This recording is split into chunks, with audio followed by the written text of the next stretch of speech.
ऐसी ऐसी उस दिन विराह थी हमारी, उस लड़के से, हाँ बिरभानपुर। सुबह शाम से शुरू हुआ और सुबह तक रामायण ही चला, दूसरी गीतें नहीं। एक दिन और विराह था प्रतापगढ़ में त्रिभुवन से, तो वहां महाभारत से शुरू हुआ, सुबह 7 बजे तक महाभारत हुआ।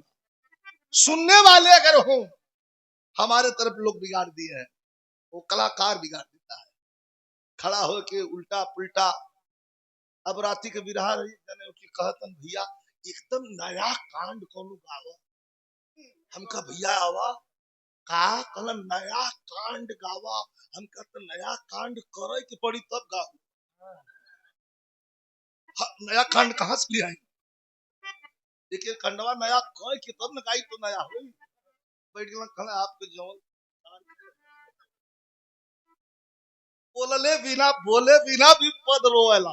मास्टर कुछ ऐसी चीज बजाइए, हम ले रहे हैं, कुछ ऐसी चीज बजाइए एकदम नई हो और रुचि के लिए स्पेशल हो, यूट्यूबर लोगों के लिए स्पेशल हो, सबके अच्छा लगे।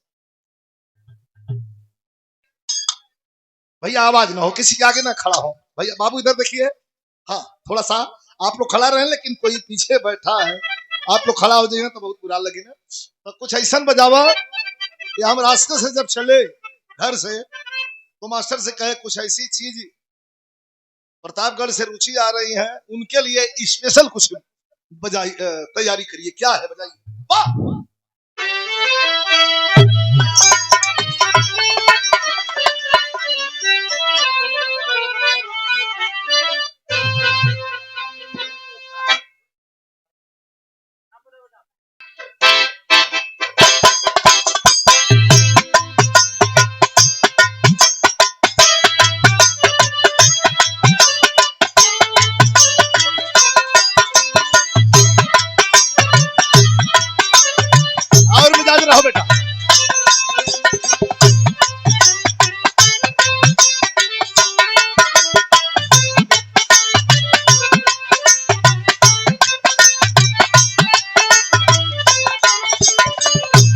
देखा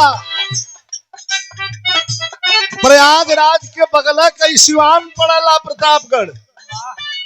ये गीत बड़ा खोजत खोजत हमें मिलल। कैसे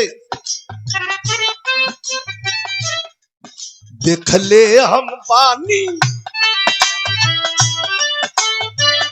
हाँ देखले बानी, देखले हम पानी एक रूप करानी, एक रूप करानी,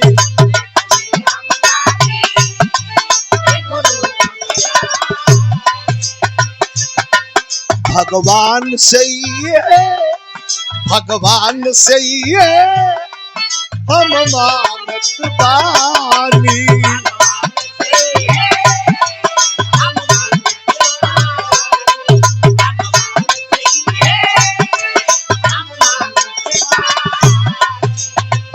लड़किया बयाइन दिया, लड़किया बयाइन दिया बगले सिवान से। बगले के सिवान हो ए रुचि, लड़की है बयाइन दिया अरे बगले सिवान से। देखले बानी टुकड़ा एगो चांद के, देखले बानी टुकड़ा एगो चांद के।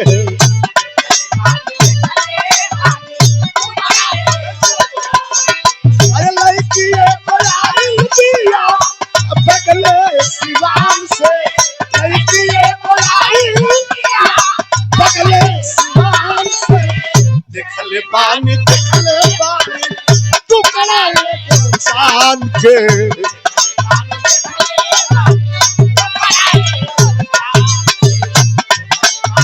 हम तो ये कही, कुछ तू कह कुछ हम कही।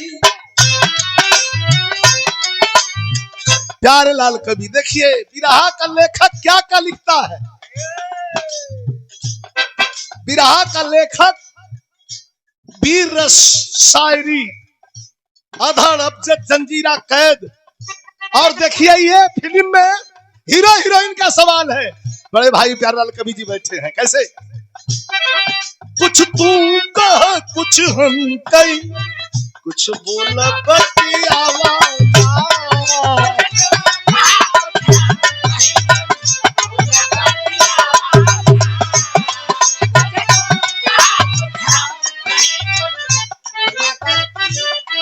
ये अमरेश यादव जिला पंचायत सदस्य।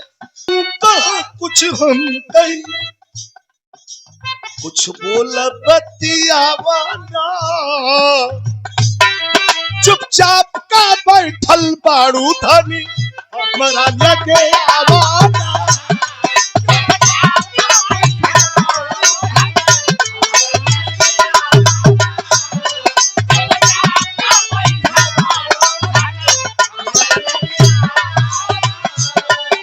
हीरोइन का जवाब है, अरे बोल बतियावे नी।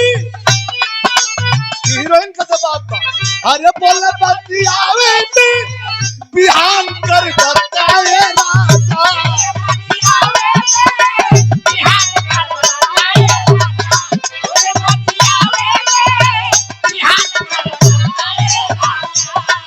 डॉक्टर बोल बतियावे नी, बिहान कर बताए राजा। आज वाली रतिया अरे जिया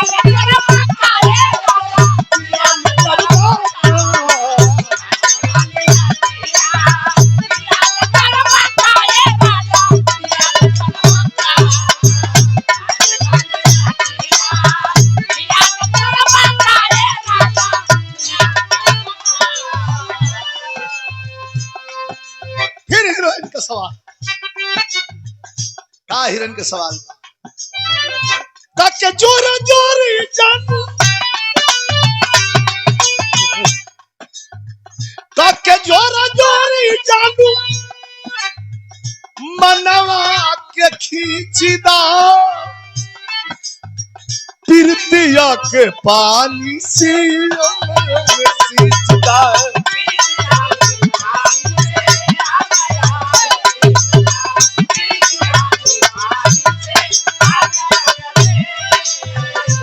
हीरो कहला औरी रतिया हो खेदा, दिल के बतिया हो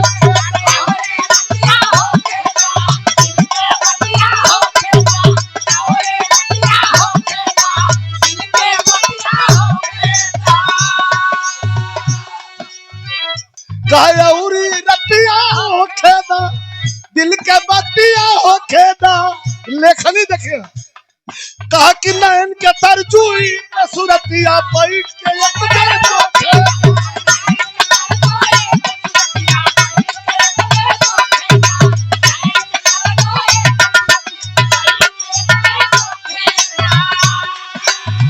तब हीरोइन कहे मीठा मीठा बोल के,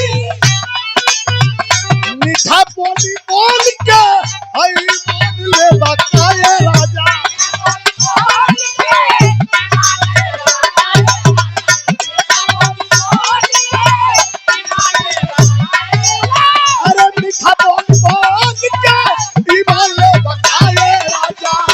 आज वाली रतिया जियान करब कहे राजा, जियान करब।